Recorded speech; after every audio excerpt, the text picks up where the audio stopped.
Hello Tamil மக்களே, எப்படி இருக்கீங்க? நல்லா இருக்கீங்களா? அதான் நான் இப்போ ரீசெண்டாக விஜய் ஸ்பீச் எல்லாம் பார்த்தேன். விஜய்னா ஒரு ஃப்ராடு, புரியுதா? அவன் பேச்சிலே இருக்கு. அவனுக்கு என்னென்ன எல்லாரையும் குற்றம் குறை இதுதான் சொல்லணும், புரியுதா? அதுக்காக ஒரு பார்ட்டி வேற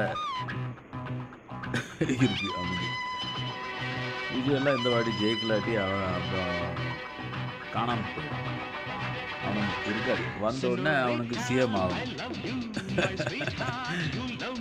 பதவி ஆசை இல்லையா? இந்த வேல்யூலெஸ் ஆன ஆளுங்க தான் அவங்க பின்னாடி அப்படியே சுற்றிட்டு இருக்குது, புரியுதா? நம்ம மாதிரி ஆளுங்க சுத்தா ஃபிலிம் ஸ்டார்ஸு ப்ளஸ் சிஎம் இவங்க ஒரு மரியாதை கொடுக்கறதுக்கு நம்ம மாதிரி ஆளுங்க. நம்ம எல்லாரையும் மனுஷனை மாதிரி தான், மனுஷன் ஆகி தான் பார்க்கணும், புரியுதா? காசு பதவி இதெல்லாம் யாருக்கு வேணும்? இப்போ நமக்கெல்லாம் கொஞ்சோண்டு காசு இருந்தால் போதும், ஹாப்பி ஆயிருக்கு லைஃப், புரியுதா? நீ எல்லாம் இப்போ தானே இந்த ஹெல்ப் பண்ணுறது மாதிரியெல்லாம் காமிச்சிட்டு இருக்க இல்லையா? இதுக்கு முன்னாடி இன்னும் நீ என்ன ஹெல்ப் பண்ணிகிட்டே இருக்க?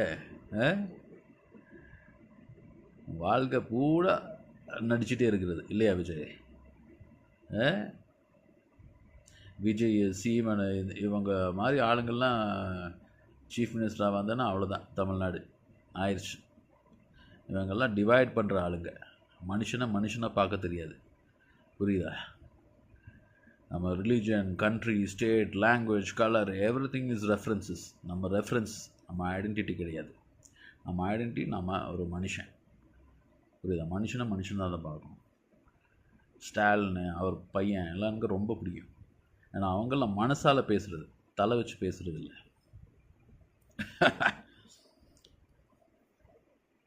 அதனால் இந்த வாட்டி விஜய் வந்துட்டு ஜெயிக்கலாட்டி அவன் அப்புறம் டிஸப்பியர் ஆகிடும் விஜய்.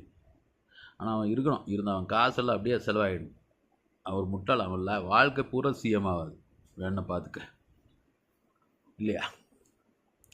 அது அவன் ஸ்பீச்செல்லாம் பார்த்து அப்படியே பார்க்கறதுக்கு பிடிக்காது, அவ்வளோ இரிட்டேட்டிங்காக இருக்குது. அவனுக்கு ஃபஸ்ட்டு அவனுக்கு பேசவே தெரியாது. வாய் திறந்தானே அப்புறம் குத்தம் குறவு தான், புரியுதா? அவருக்கு அவர் எப்படி பார்க்குறேன்னா, அவர் ரொம்ப பெரிய ஆளாக அவரே பார்க்குறது, புரியுதா? ஏன்னா ரொம்ப 95% ஆட்கள் வேல்யூலெஸ்ஸான பர்த், புரியுதா? காசு, பொசிஷன் இதெல்லாம் மதிக்கிறவங்க. அதனால தான் விஜய்க்கு அவன் பெரிய ஆளுன்னு ஒரு நினப்பு. நம்ம மாதிரி கூட ஆளுங்க இருக்குது, இது ஒன்றும் மதிக்காத ஆளுங்க, புரியுதா விஜய்?